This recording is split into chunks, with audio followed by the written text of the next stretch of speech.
92.95 AP. 106.9 FM. 980 AM. WRNA. Gulf Breeze, Pensacola.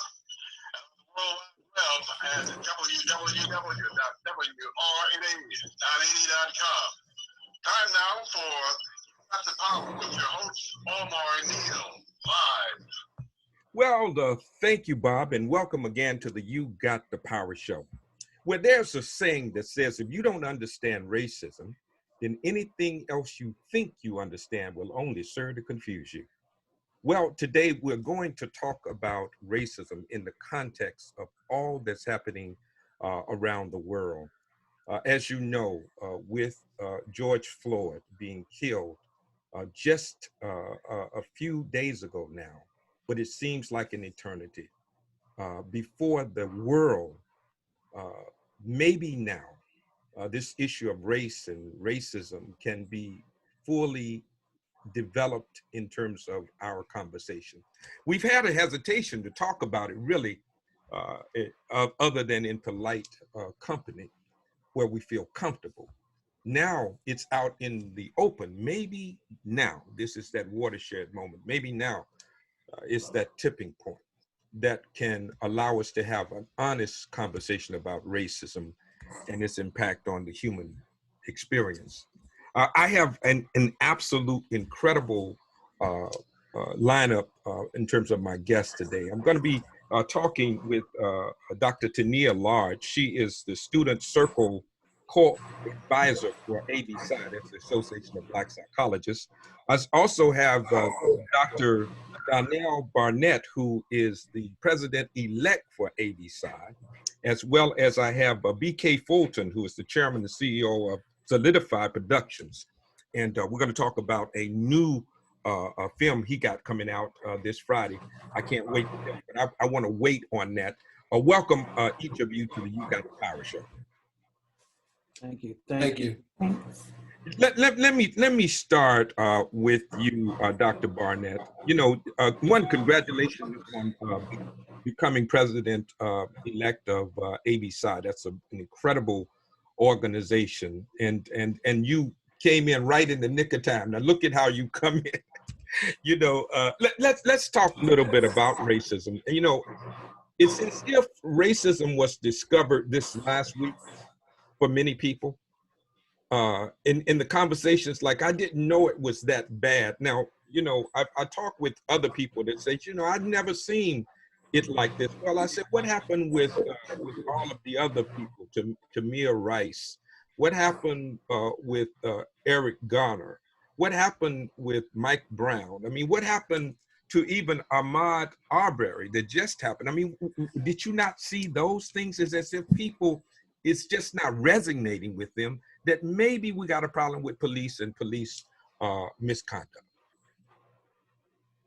Yeah, thank you so much. It does feel as if people are waking up to a nightmare or a dream. This has obviously been around us for a very, very long time. But there's a, you know, kind of a combination of what's going on in the environment coming off. We are still in the middle of a pandemic where sensitivities and anxiety is really high. We are in an environment that's very polarized. And so there are many things that sort of has people's antenna tuned in to these kinds of things. When it's and being amplified on the news and hearing about it has called people's attention to it, where you can't really ignore it anymore. It is very much in your face. It's palpable. You can feel it. You can feel yourself being that person on the ground with someone's knee on your neck. And so I think it's caused people to pay attention in ways that perhaps they hadn't before. And you know, that's a part of what's happening here, from my opinion. You know, Dr. Lodge, help me out. What's your thoughts on that? Do you know, you are you know, you're looking at it from a female's perspective, and as well as psychologists, and as well as you know, someone who's of the younger generation. So how do you see this? Yeah, I see it as extremely traumatizing. It's something that's been going on for years, unfortunately, that our people have been subjected to since the period of enslavement. It's not anything that's new. Some people will argue that it no longer exists or it doesn't exist the way that it did in our history, but that's not correct. In fact, what we see is we see it happening at the individual level, specifically the police officer on George Floyd in particular. But then when we get into the lack of response, we're talking more about institutional and systemic racism. So we like to focus on what's happening at the individual level. We don't talk a lot or have enough movement as it relates to what are we doing system-wide and addressing the institutional impact of racism. And because of that, we continuously see this demonstrated, and now it's across media, social media, all age group of people have access, and it's traumatizing. Psychologically and emotionally. Unfortunately, it's not something that is unfamiliar to our people. This is what we've been dealing with.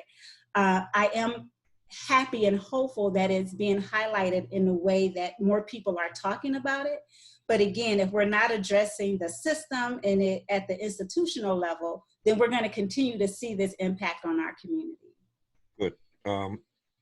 BK Fulton is the president and chairman and CEO of Soulidifly Productions. But BK, you this is not new to you. I mean, you've been out here in the game a long time. You've seen racism at all levels. You have been at the highest level of corporation with over 40,000 people working under you. I mean, so do people understand that racism is institutionalized and not anecdotal or just relegated to a interpersonal relationship? Because some people say, I'm not racist, I got a black friend. Everybody got that black friend. Well, thank you for having me on the show, first of all. And I agree with what the other speakers have already shared. What we saw was outrageous. Most sane people living today have never seen a murder live. And we saw a person who happens to be from our community, like many others, literally lynched by the people who are supposed to protect and serve. Outrageous. Think about it. Some of Brother Floyd's tax dollars paid that man's salary. Mm-hmm. And so he paid for his killing. A public servant murdered an African-American man on national TV. And so, and nothing was done immediately. No arrest. Oh, they're trying to criminalize Brother Floyd. And so at the end of the day, people got upset. I mean, one of the most dangerous places in the world for a black man and a black woman is in the imagination of supremacists. We have grown up in a society that's this kind of biased soup of falsehoods and dismissals, but not just dismissals of our pain and trauma, dismissals of our talent, dismissals of our genius, dismissals of our voice. And so what ends up happening then is you get numb or you don't seem to perceive when we're hurting. And so what you see out there in the streets right now, and these fires and the rage, is in part people saying, can you hear me now? Let me hit this one little point. So Kaepernick tried to give a warning some time back. He took a knee on advice of someone, do a knee, don't disrespect the soldiers, don't disrespect the police. And from the highest in the nation down, athletes should just do what athletes do. Why is he taking a knee? The man was ostracized or what? Dismissed. Mm-hmm. And I think what people do when they dismiss us, they also dismiss the blessings that we bring. And I think at the end of the day, if we're going to have a civil society, I got 3 boys. I couldn't sleep for 2 days. I want to know that when I leave the house or when they leave the house, they're going to come back home. We are suffering And we need to bring this country together in a way so that the promise of peace and justice for all and equal enjoyment under the laws is actually fulfilled. Right now, it's just a dream. You know, it's interesting, Tania, and I want, Donnell, I want you all to chime in. You know, we saw Eric Garner's case. We didn't, he was choked in New York. We saw his death. So, you know, although PK, you make a point, we've seen death before on television. People were outraged. We saw Rodney King and how they beat him the way that they did. We have seen this. Does it get to the fundamental question of, am I fully human? And Tania, I want you to help me out with, because I think when we look at the fact of humanity and associate value with your humanity, then we can see why people are tolerant or intolerant in terms of how people treat you. Absolutely. That's a very important point. As a people, we have been subjected to being dehumanized again for years. And the unfortunate impact of that is we begin to internalize these experiences and these messages that we are inferior, that we are unworthy, that we are uneducated, that we are dangerous, that we are violent. We begin to internalize those messages. Until we can understand who we are and where we come from, we are not going to be able to protect ourselves against the brutality and the dehumanization that we often experience as a people. And so the first thing that's very important is that we have to be aware and conscious enough to understand and put it into proper context that this is because of racism, whether it's at the institutional level, at the individual level. Racism and white supremacy is the battle. That's the plague. That's the crisis that we are constantly in as a people. And it's becoming more difficult to resist internalizing these experiences because of the frequency and the exposure that's causing vicarious trauma and trauma to our people. You know, Donnell, you know what I have a problem with, and I think is that we are so easy to move on after the people come home, after the marching stops, that people say, okay, they got selective amnesia, they forget why they marched, so they go back to their normal routines, and the same issues persist. How do we deal with a system of racism in a systematic way? I think that may be a part of why these videos become such a flashpoint. For a brief moment in time, we sort of take our attention off the everyday struggles of living and turn our attention to these systems and these larger issues that's going on with this. But inevitably, we do have to go back to taking care of kids and taking care of our careers and our families and doing all of those things. And so it becomes a bit of a challenge to sustain the fight. Some of us are take it as a calling to call our attention to the fight and in that way provide some cover for people who have to, keep going on living. But we all do our own part, even if, your selective amnesia, you haven't forgotten that it hurts. You haven't forgotten that you're pissed off. You haven't forgotten that you're angry and frustrated and mad. You just have to put that somewhere because you still have to keep going on with life.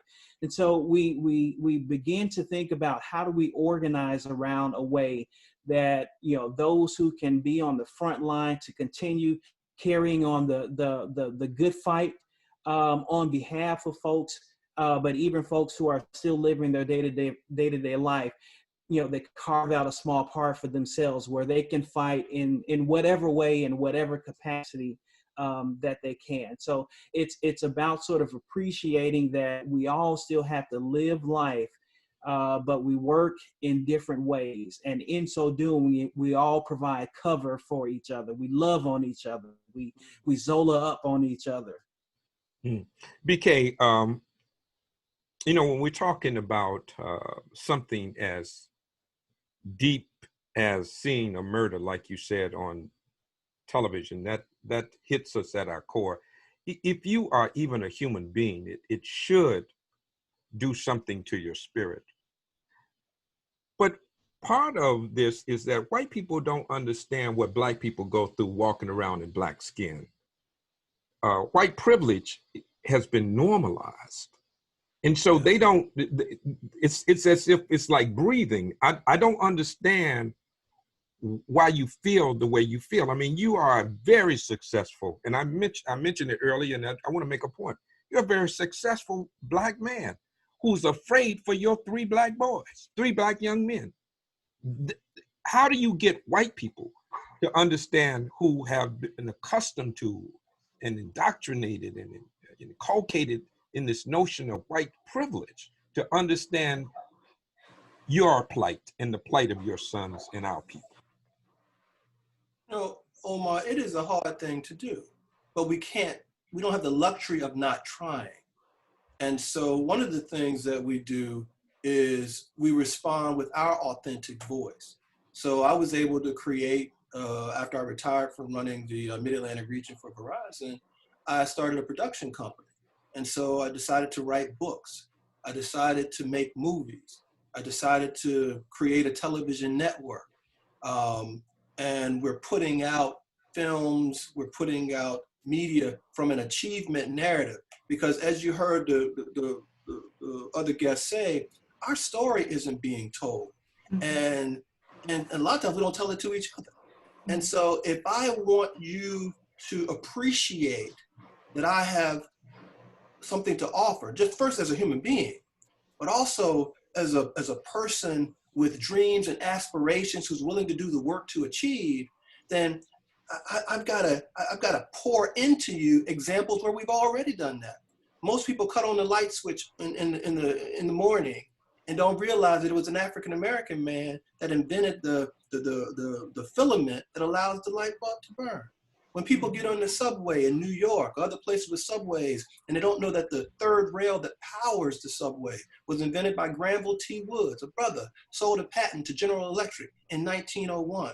Most people go to get their fresh produce in the morning and don't know that the guy who invented refrigerated trucks is a brother. People don't know that GPS was invented by a sister. And so we've got to tell these stories. We've allowed the narrative of our pain and racism. So I'm glad you bring in some other issues. We've allowed the talk about that or the films about that to dominate the story. So you see domestic violence films, slavery films, Pookie got shot films. I'm tired of watching Pookie get shot.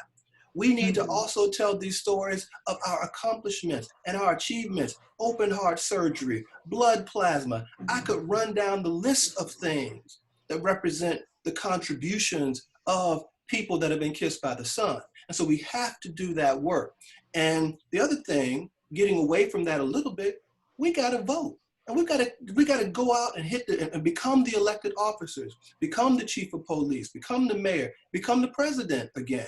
I mean, at the end of the day, it's often been about the vote for our people. And I think that pouring this energy into these constructive things, this program that you're doing, helping the people to hear some medicine, so they can think about this in a way that will help them to try to make sense of something that you can't really make sense of, but then to turn that energy into something positive, so I don't have to worry about my sons, so I don't have to worry about myself. Most people assume because I've been at the highest levels of corporate America that I never had trauma with police. I remember to the day when I almost got shot by police. Walking out the subway, got drawn down on me talking about I just robbed somebody in the subway. I'm coming from school, backpack, glasses, and a Harvard sweatshirt. Almost got killed. We can't live in a society and feel safe when that is a possibility, when that experience, it shouldn't happen. You know what's interesting? I want to bring everybody up. You know what's interesting is that we are in the middle of a COVID-19, a pandemic, where African Americans are disproportionately impacted. Mobility rate is higher than anybody else, any other group. And then we see this. Do you think, and Neal, maybe you can help us out with this. Do you think that it's that this moment that creates a greater level of sensitivity to our own, you know, survival, that's heightened at least our appreciation for life, and willing to push back on the system enough to say enough is enough. Absolutely. And I think that's the important determining factor, is that we as a people have to be understanding and sensitive to what our struggles are and what it is we need to do collectively as a people to address it, and not necessarily be as concerned with white people's response. White privilege is real, and we're dealing with issues that are perpetuated at the systemic and institutional level. That's where very little work is being done. And the reason that white people don't really get it or understand it, because they benefit from these systems and these laws and practices. It's a benefit for them, so they're less likely to do things that are necessary to change the system. Why? Because they're benefiting from it, which means we absolutely, indeed, as a people, have to be understanding, have knowledge, grounded in who we are culturally and what's going to be best for us to survive and liberate ourselves. We have to focus on what it is we need to do, and less about what white people are doing or how they're feeling and how they are responding. Because again, they are benefiting from it. I think it's very interesting that, you know, most white people don't take a position, which also is a position in and of itself. Right? Well, I'm not racist because I have these experiences or these friends. Well, it's not enough to not be racist. Not being racist isn't helping us. We have to be anti-racist to begin to see some movement and action as it relates to what we need to happen at the systemic and institutional level, so that we can see a difference. You know, Donnell, BK made a point. He says that we got to vote, and I agree with that. But many African Americans have voted before, and we've not seen our plight advance as we would hope that it would. That people who we vote for, even Black people, get in office and kind of blend in and go along to get along. That they are not policy changes that substantially change the plight of our people. What do you tell people to say, been there, done that, got the t-shirt to prove it, but my condition has not changed? Yeah, that is it's one of the hurtful things that happens in this experience. We can't afford to not participate in the political process. We can't afford to not do that. But there is this layer, exactly what Tania was drawing out, of things that we have to do as a people, that if the political system tarries, if it takes too long, if it doesn't change at all, we still have to bring the focus back to ourselves. What does our self-healing look like? What does our self-empowerment look like? What is our roots and knowing who we are? What does that look like? And bringing those things out, relying on understanding the stories of our ancestors and the greatness and the genius with which they brought to this world and to this experience, that genius is still in our DNA. People who have built worlds, built countries and communities and civilizations, if they can take if they can build pyramids and things like that with basic hand tools, surely we ought to be able to rebuild our communities with all the tools that we have access to. So, and understanding that we have greatness in our DNA, and bringing that to bear on the problems that we face and the challenges that we deal with, while we are also participating in the political process, gets us closer and closer to where we need to be, which is a full actualization of our humanity and our personhood and the strength of us as a people. You know, it's interesting, BK, you have a film coming out entitled One Angry Black Man. And, there's a a thing that I'm working on called Mad as Hell and Don't Know Why, The Rage of the Black Male. And right now, you know, Black men are very, very angry, and for good reason. You know, we find ourselves in corporate boardrooms, but we still don't feel that we get the same respect as other folk do. You know, for you, who, and I use you as an example because you reached the pinnacle, the zenith of the corporate hierarchy. And yet it's still, you can walk out with what you have on right now and be considered a thug. You know, you see what I'm saying? And I chose to wear my t-shirt the day I normally wear a suit, my hat the day. You see what I'm saying? Because I want folk to know I was the mayor of a city. But if I go out like this, I can be diminished because I'm a Black man. I cannot escape myself from my Black skin. And until we can get the value of Black people raised for all Black people, regardless of your strata in society, then none of us are safe. That's the point that I want to make. What's your position on that? I 100% agree. And in fact, I dressed like this on purpose, partly because I had some surgery this morning. I need to have a hat on so y'all don't have to suffer my scars and bruises.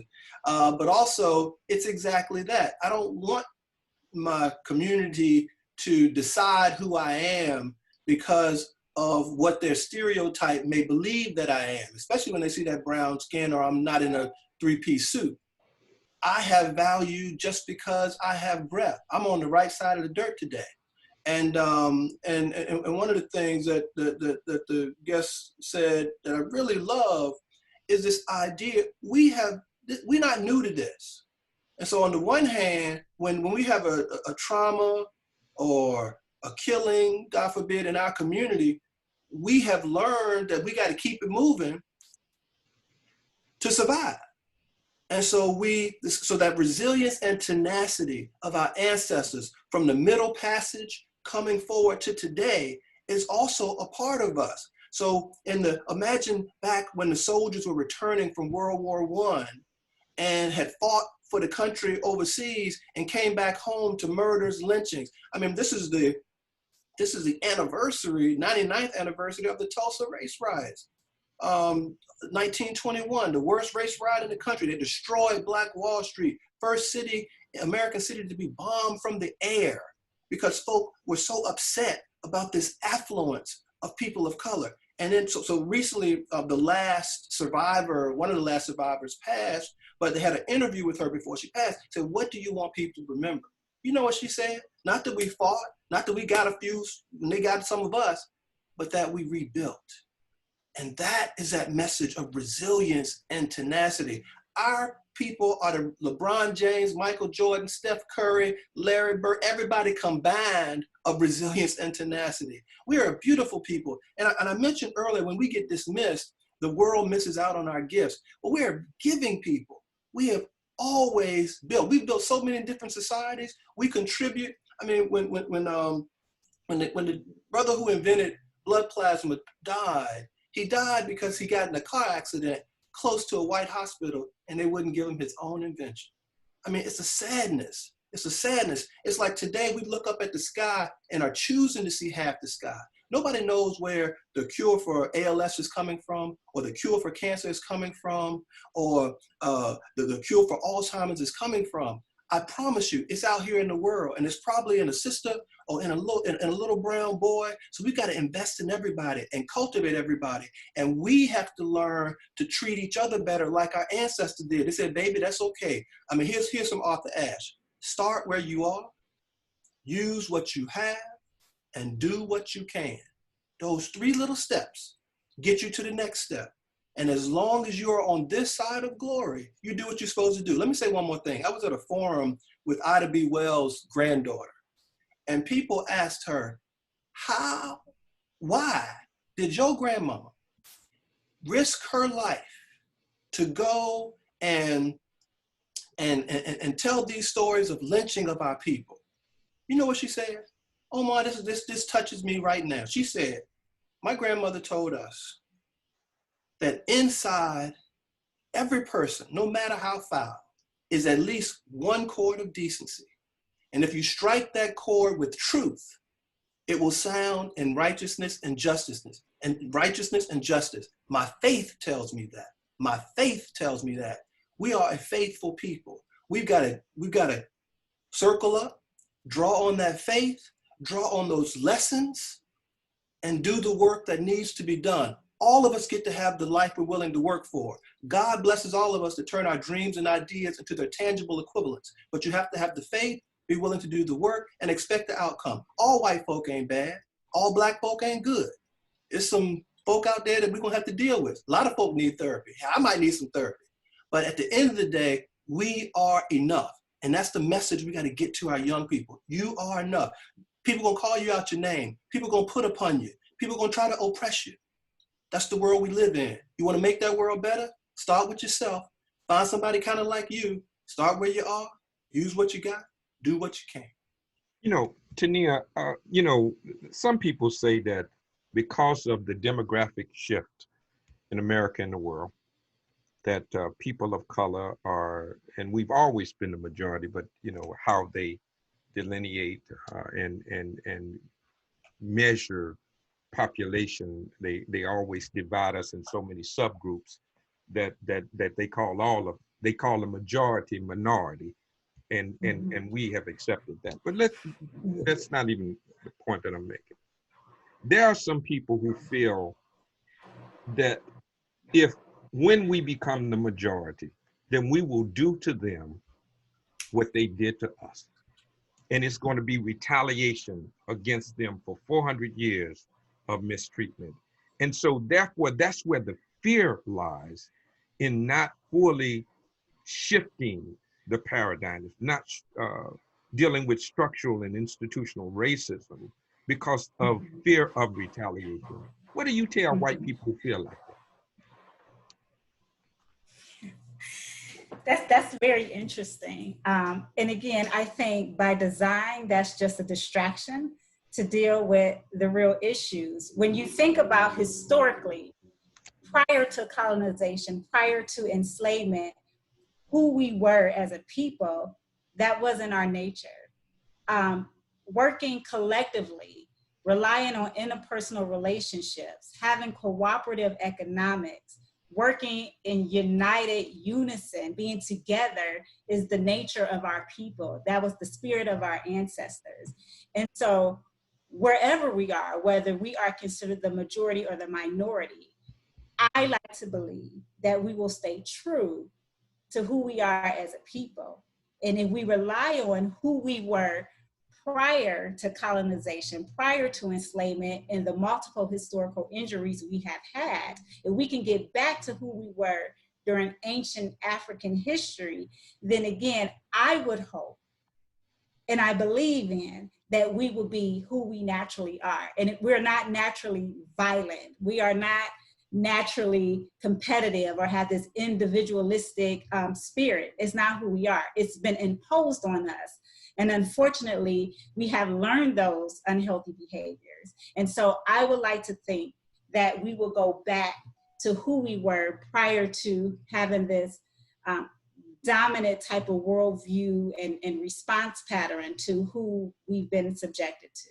You know, it's interesting, this notion of being dominant and this capitalistic notion that the dog eat dog world, and that you get what you can and use whoever you need to use to get what you want in life. It never felt good to me. Danielle, it's antithetical. As Tania is really saying, that's not black folk. That's not African spirit. It's a collective. Is that rising tides lifts all ships, and that we're interrelated and interdependent, and that I can never be what I ought to be until you are what you ought to be. And so therefore my work is to be a blessing to you. In fact, as you said, BK, you're only blessed in order to be a blessing to somebody else. That's why you're blessed. This notion is kind of engendered in the culture and spirit of black people. Why haven't we articulated that to white people to the point that they feel comfortable with our evolution and our advancement? I think it still shows up. I'm old enough to remember block parties and church gatherings and all these sorts of things that we have done throughout our time here in America to continue to support each other, to continue to work for one another. If someone was sick or ailing or struggling, they could call up the community and the community would rally together. That spirit still lives in us. We are trying to walk in a world that is capitalistic in nature, and so you advancing in your career and having the biggest house and the biggest car at the expense of other people is a part of this toxic air that we breathe. But we come back to our communities and still feel like, hey, that's my brother, that's my sister, and working together. And so we are working to reconcile staying true to ourselves, living in this toxic capitalistic environment. So I don't have, I say that to say, I still see it when I walk outside the door. I still teach it to my son. I see other people who still pass that down from one generation to the next. So I have hope that since it is in us and in our DNA, it will continue to survive and thrive and be a part of us, regardless of where we are and the environment that we might be placed in. Can I comment on this? No, please, BK. In fact, you all just chime in as you see. Don't wait for me to ask you a question. Go ahead. I love what Dr. Bonner and Dr. Lodge are saying. I mean, when COVID-19 hit, a lot of us who had been in the civil rights movement, I used to work at the National Urban League, we said that we hope that our programs will make a difference. It was intergenerational and interracial by design. So we tried to create programs to reflect common interests. But we always kind of said if there was a big boogeyman or Martians came, then people would set aside their tribal proclivities and would come together. And so I thought COVID-19 was going to represent, wow, the whole world is sheltering and in a quarantine and doing the social distance thing. We're going to have some love coming out on the outside of this. And then Brother Floyd happened. And so what I realized, if I try to set it up in a kind of an academic way, I think you asked the question. I think we're dealing with, are we going to lean more to fear or empathy? Are we going to lean more to pathology or participatory preservation? And so hopefully we choose empathy. Hopefully we choose participatory preservation. That means working together, that we're all brothers and sisters sharing the same rock. We're all cousins trying to find our way home. And so we need to, the whole thing of race, black, white, is an artificial construct. It was kind of made up to start to divide people. At the end of the day, you can identify some kind of ethnic similarities, but there's more commonalities. And I think one of the ways that we began to address some of these issues about the future of our planet for our children's children, so people we may not even see, is that there's these common things. We all need clean air. We all need good water and good food. We all need a civil society. We need to be able to enjoy life and peace. And so we've got to remind people of those ideas and values and extend those shared values so that, because once, and so the reason I tell some of my white friends that you should be upset about George Floyd is because if my kids aren't safe, then your kids ain't safe. If my kids can't get health care, then one day somebody you love might not get health care. And is that the society that you want to be here when you're gone? And it makes them pause. When we made this movie, One Angry Black Man, we decided to create an honest conversation with every ethnicity, every political persuasion, every sexual orientation. And here's what's interesting. So the reviews are starting to come in. The Boston Globe review came in today. San Francisco Chronicle was recently. And the woman at the San Francisco Chronicle did a great job in the beginning.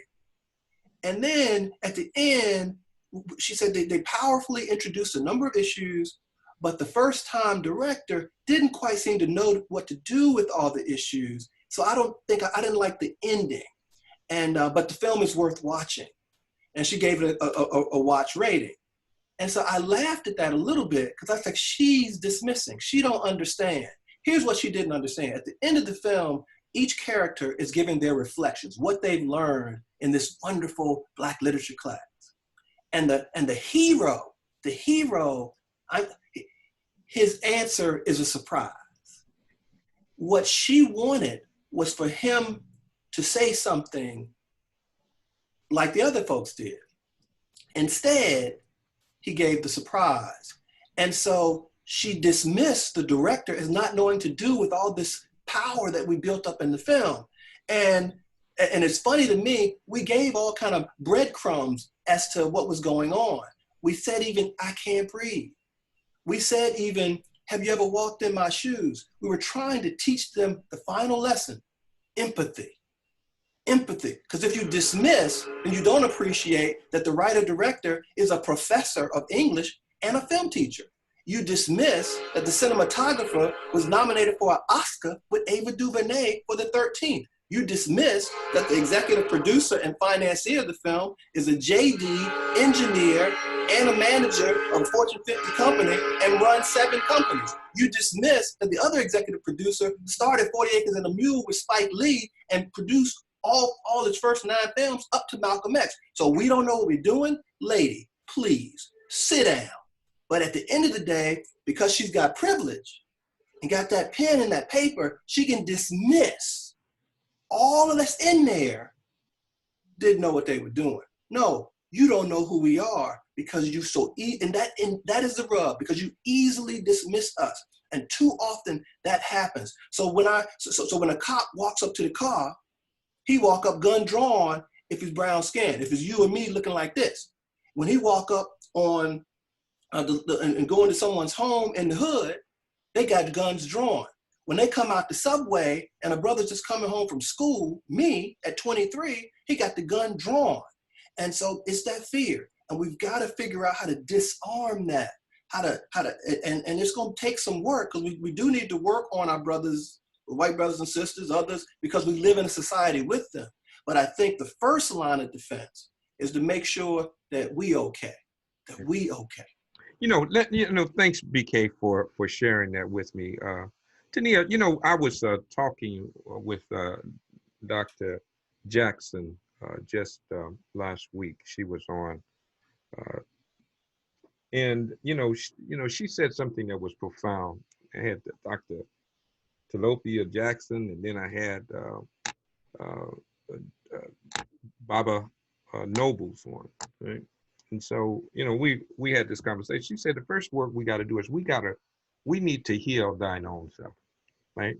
The white people need to get together and they need to really focus on themselves and their issues and whatever their proclivities are, right, towards racism, right?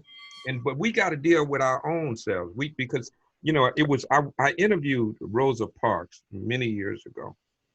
And I asked the question, and this is so profound, and I want us to kind of engage in this conversation now.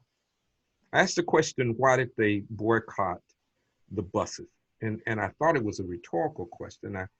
I thought she would tell me that it was to financially bankrupt it. I thought that was, it's obvious to me that was, I thought, would be the answer. But she said that wasn't why. I said, well, then why? She said the first step in any liberation process is that the oppressed must first withdraw their participation from their own degradation. Mm. You see? And I think it was Marcus Garvey that said it first, and Bob Marley made it famous. He said, when others may free the body, none but thine own self can free the mind, right? And so we're at this inflection point where we have to ask ourselves, how long will we allow someone to place us in captivity? Because if you notice, you got the power, and now you can't see the whole T-shirt. Maybe I can lift it up just a little bit. But you see where the knowledge, this is the knowledge, breaks chains, right? Are we at that inflection point where we have concluded that you're not going to enslave us any longer? We will not participate in our own degradation. We will not pay for our own murder for police that we pay their salaries. When will we get to that point? And lastly, and I hope you get all of this together. I was talking with Coretta Scott King, and I asked her the question. I said, Miss King, you always talk about the things that you did well in the civil rights movement. But I said, what didn't you not do well? What was the failings of the civil rights movement? And this is what she said to me. She said, the greatest failing of the civil rights movement is that we gave our children the victories of the struggle, but we never gave them the struggle. And so at this point, are we ready to take our own liberation, to liberate ourselves and not participate in our own degradation? And have we passed down the struggle to the next generation? Indeed, I think that it's important and necessary for our survival. If we're going to survive, that's exactly what we need to do. Our participation in our, oppression, again, is symptomatic of us internalizing the oppression. That means we have bought into, we believe in, and we accept that we are inferior, that we are all of these stereotypes and negative societal messages that has been placed upon us. And until we know the difference, you're right. The key to our liberation is our knowledge. The more knowledgeable we are about who we are and where we come from, and we ground ourselves culturally based in ancient African culture, is how we're going to get back. Because right now the battle is fighting what's been imposed on us for 400 plus years, what has been imposed on us. And it is confusing, unfortunately, because when we do benefit from the institutions and systems, sometimes some of us have benefits of that, we are less likely to look at the collective and look holistically at who we are as a people and what is harming us. So once we are able to, again, educate ourselves, and I think we're doing a better job of that, educating ourselves and becoming more knowledgeable of who we are and where we have come from and what has been imposed on us, and the impact, the ongoing impact of that, and how it's being cultivated and perpetuated currently and with our youth and yet unborn. Until we can see it from that perspective, so that awareness is critical. We can't do anything differently if we don't believe that that's what the problem is. And so once we're able to do that, I think we will be in a better position to not only survive, but to rebuild and do the things necessary for future generations. I think, go ahead, Danielle. I know you want to say something. Yeah, if I could just follow up on one small point. One of the other interesting things about this moment in time is our young people are coming of age where they can see for themselves that many of these systems are broken. And that begins to embed a seed in them that says that, wait a minute, this didn't work for these people, it didn't work for these people. And so they will grow up with an understanding that the way the structures and systems are in place, they will understand that their engagement and their activism is required of them. Now, if you push that back about 20 years or so, folks who might have grown up in the 80s, when you might not have had this kind of national flexion point. And so you have reached out to other people to get this knowledge and to get this training, which was largely by accident in many cases. Maybe you had a professor or a mentor or someone in your life who pulled you by the collar and said, hey, let me impart this knowledge to you. And for many of us of our generation, that's the kind of the way that it worked. But for our young people, they are coming of age in a time where it is unequivocally clear that the systems and the structures in place do not work for them. And they see people out in the streets raising their voices, lifting their fists, participating, they will grow up understanding that when I get into the workforce, when I get into the halls of government, when I get into the classroom, when I get into the university lecture hall, I'm showing up as a person who knows that what's going on around me doesn't work. And so I am encouraged by what we will see coming in just a few short years of people who are on fire about what the possibilities are for them to create the kind of change that many of us have sought after. You know, I'm so glad that you raised that, Donnell, because the system works. It just doesn't work for us. And I think we need to make it clear that the system was designed to do what it's doing. And the maintenance of the system by people either knowledgeable or just through their passivity or just being ignorant participate. Even Black folk participate in a system that is not healthy for Black people, and we justify by saying, you know, I gotta live. You know what I mean? That's that. You know, I got mortgage. I got a house note. And we see police officers. I was talking with some police officers. I train police officers. That's what I do in community policing. And I talk to them, and they say, you know, Mr. Neal, you can't say anything about it because they'll put a jacket on you, and the jacket means that you get blackballed, right? So you cannot advance if you say something against the system, right? They feel trapped to go along, to get along, so that they can maintain their own income and their own careers. Until we change that, then it's hard to get people to come out and to fight against that. BK, what's your thoughts on that? Because you've been in the corporate world, and you know there's certain things that you can't do in the corporate world, because if you do, you get the jacket just like they do, you know, on the police force, and you don't get to be certain level, right? Right. No, it is true. So what my parents taught me and my grandparents taught them was that in everything you do, be excellent. So if they all gonna call you out your name, they gotta call you Mr. out your name. And that was always my approach, is that I would not be outworked, and that I did my homework and I paid attention and I went the extra mile and I treated people the way I wanted to be treated. And I developed a certain kind of reputation. I remember when I was in graduate school, and thank goodness for Queen Mother Moore in Harlem. Well, I was coming from Virginia, little country boy going to the big city. And there was a talk at the Apollo Theater with Queen Mother Moore. She was one of the people that helped to get Jackie Robinson into the majors. And so they rolling her out in a wheelchair, all 80-something years old. And they talking about Jackie Robinson the maid, and everybody clapping. She's like, no, children, no, don't clap. It was a mistake. Don't clap.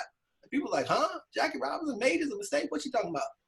And she gave us one of the most important lessons about self-love and strategy. She said, if I put biscuits in the oven, what's gonna come out? And people were like, biscuits. She's like, exactly, not cats, biscuits.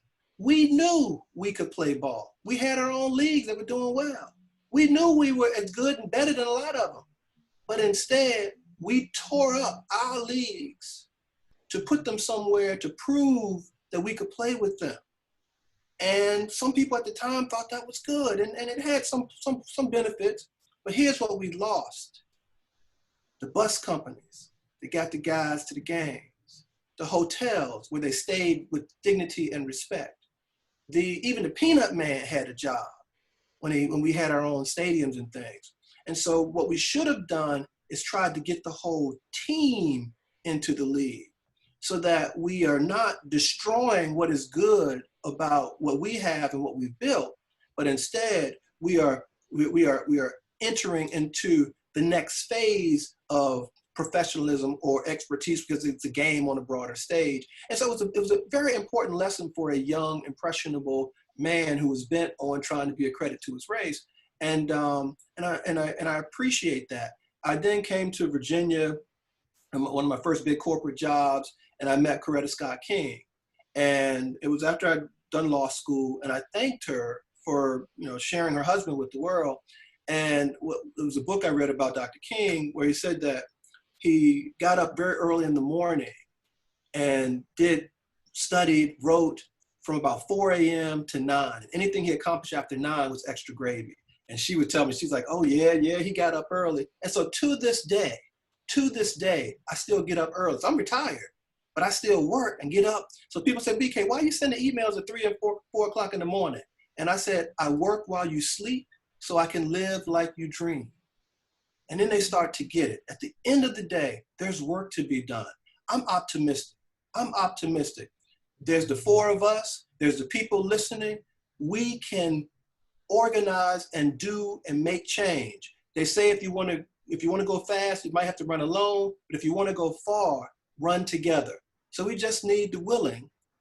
We have all the intelligence. We got folk on the phone. You were a mayor. I ran corporations. I'm a lawyer. We got 2 PhDs up here running things. I mean, we got enough to run the country just right here on this call. And so, but we have to recognize it. And then we start bringing in allies that share our values, and we can align around those common interests I spoke about earlier. And we set up a scenario where we stop having to fight the same fight over and over and over again. We've got to figure out a way so that we get past lynching. This needs to be the last lynching. In fact, there's a group of us who are going to be working on a federal anti-lynching bill. It's past time for that. There was a group of brothers, including W.B. Du Bois and others, who tried to do this back in the 40s and still haven't been able to do it. So that way, in the future, if something happens to someone, then if the local authorities won't do what they need to do, we can go to the federal authorities. But at the end of the day, let's pull the political levers. Let's vote. Let's educate. Let's add Black history as part of the standard curriculum. Let's remind each other who we are. And let's keep having conversations like this, because this is medicine. This is sad, because I was hurting today, but I had the surgery and you said, BK, can you come on? I took a Tylenol and said, let's get it. Absolutely. Let's get it. Let me say this. Do you all know we've done an hour? That's how quickly it's gone by. I do know that ABSI has some solutions. What we're going to do is we're going to bring you back on. But how can they get to your website so that they can get some of the solutions? Because we can restate the problem. But until we have solutions, tangible things, practical things that we can do, then we're going to have circular conversations. And it's an activity and fruitility. And so ABSI is not just talking about the issue. Yes, that's true. But what do we do about what we see? And so I'm going to make sure that you all get back on. I want to have a permanent relationship with ABSI. I'm so excited about the work that you all are doing. You are an incredible organization. That's the Association of Black Psychologists. So you all have a permanent place with the You Got the Power show. BK, man, I love you so much, man. So this movie comes out, the film comes out Friday. Tell Friday, on demand everywhere, and DVD. So whatever cable service you have, satellite, wherever you buy quality video, it'll be right there, and it's distributed worldwide with Freestyle Media, Byron Allen Company, and Soulidifly Production, worldwide on Friday. One Angry Black Man. You want to make sure that you check it out. This has been a wonderful exchange. I thank you all so much for joining with us on this segment of You Got the Power. It's been a wonderful exchange. We had on Tania Large, Dr. Tania Large, Dr. Neal Barnett, and BK Fulton of Soulidifly Productions.